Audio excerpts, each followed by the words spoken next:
What's up, guys? Thanks for watching the after credit scene. We're here talking about episode 6 of Moon Knight. Got all your predictions and forecasts for what's going to happen in the finale. But first, please like and subscribe to the channel, and then make sure you share this thing all across the multiverse.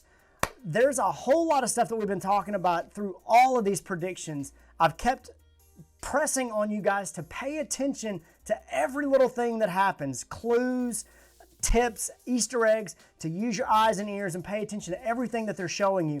And I think this is the episode where it's all going to pay off.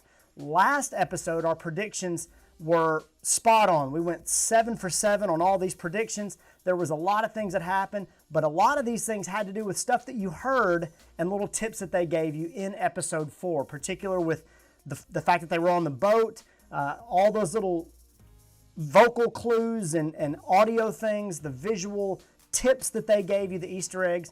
There's a whole lot of that stuff that's going to pay off, and so we're going to talk about all those things. They're super important. First off here, we got to get the other side of the story. I think this is 100% positive that it's going to happen. What happens while Mark is dead? He got shot at the end of episode 4. Episode 5 is him in the afterlife, and all these things that are happening. What's going on with Amit? What's going on with Layla? What's Harrow up to? Because whatever's going on there is going to affect how Mark and Moon Knight and the Ennead and all these people move forward, particularly with the way the whole episode moves forward. Having said that, when the episode ended last time, I kind of thought at first that Mark was going to have to find a way to reconnect with Khonshu himself. They were going to have to find a way to get back to life or get to wherever Khonshu was being held. With the way that the episode ended, I'm a little more confident that the Ennead is going to have to intervene here. I think in episode 3, there was some of that foreshadowing that Khonshu was doing things that the Ennead didn't like. And so they didn't like his methods, didn't approve of how he was doing things. And you even saw an interaction between Mark and the avatar for Horath, and the conversation that they had about her trying to help him. I think either the Ennead intervenes or that avatar intervenes and somehow releases Khonshu in order to deal with the stuff that Khonshu tried to warn them about, but they didn't listen. So I don't necessarily think Mark is going to be the one that does that. I could be wrong, which is why I've only given it a 70% possibility of happening. Having said that, how Khonshu comes back and how Mark interacts with that is going to matter. Again, I'm telling you guys to pay attention, use your eyes and ears, to pay attention to the clues and all the Easter eggs they're giving you, because the way that happens and what goes on there, I think is really going to propel the story forward. Does Mark do it in a way that he sneaks in and releases Khonshu and then angers the Ennead later on? Does the Ennead or Horath release Khonshu so that Mark can then take care of Amit himself? Whatever happens there, somebody is going to be beholden to somebody else. It's going to have implications moving forward, either in this episode or in the future. So how that happens is going to be a really big deal. You really need to pay attention to that. I'm going to go ahead and tell you, I say it every time we get up to a finale, lower your bar. Everybody has really high expectations of how things are supposed to go.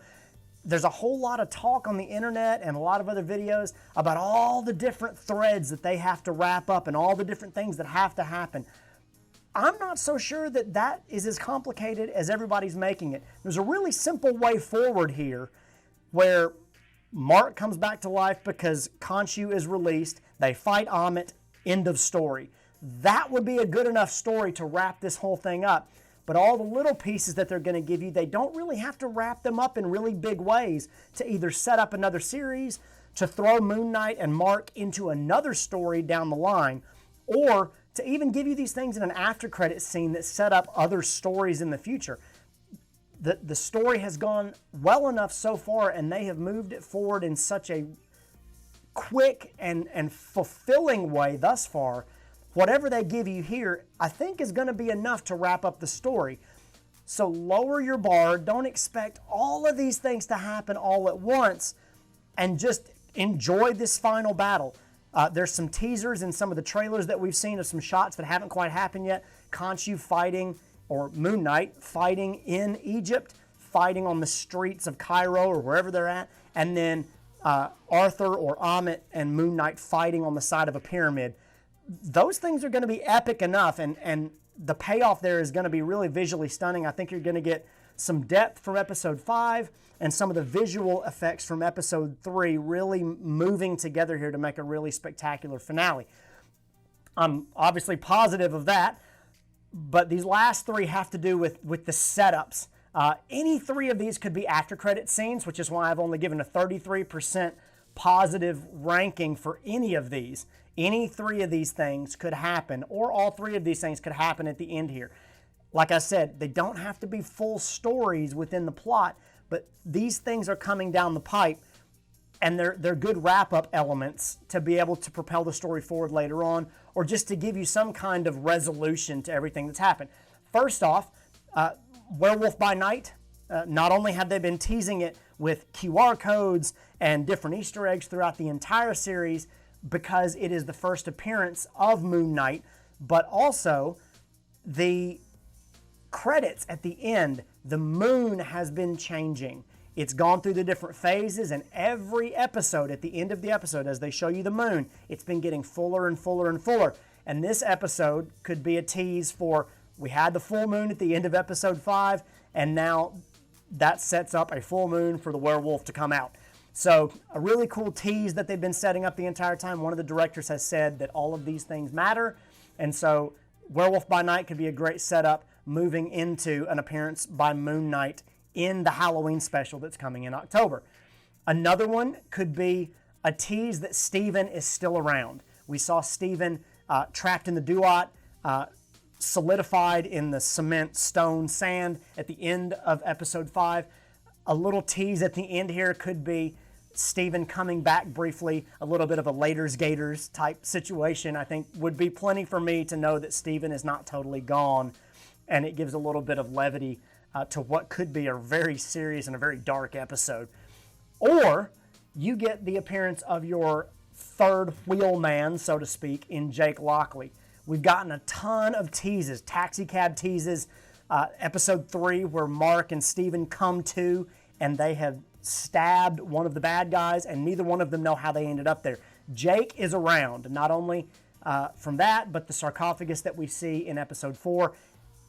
The assumption is that Jake is somewhere around, not to mention the comic run that all of this stuff is based off of appears to have Jake Lockley in it. So he could appear in an after credit scene, or he could appear somewhere at the beginning of episode 6 where Mark, who does not have Steven anymore, has to go and release Jake from his sarcophagus in order to have this other helper to move him forward, which could make for a very, very dark episode if Jake is the person behind the Moon Knight costume and not Mark.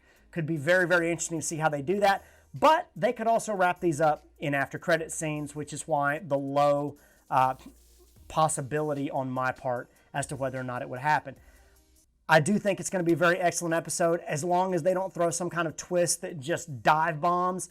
I think this series is shaping up to be one of the best that Disney has ever had, right up there with Loki, and we'll have that conversation in another video well after the episode has aired. So tell us what you guys think. Tell us if you agree with any of these. Give us your ideas in the comments. Check out some of our other videos over here. We got a lot of content you can sink your teeth into.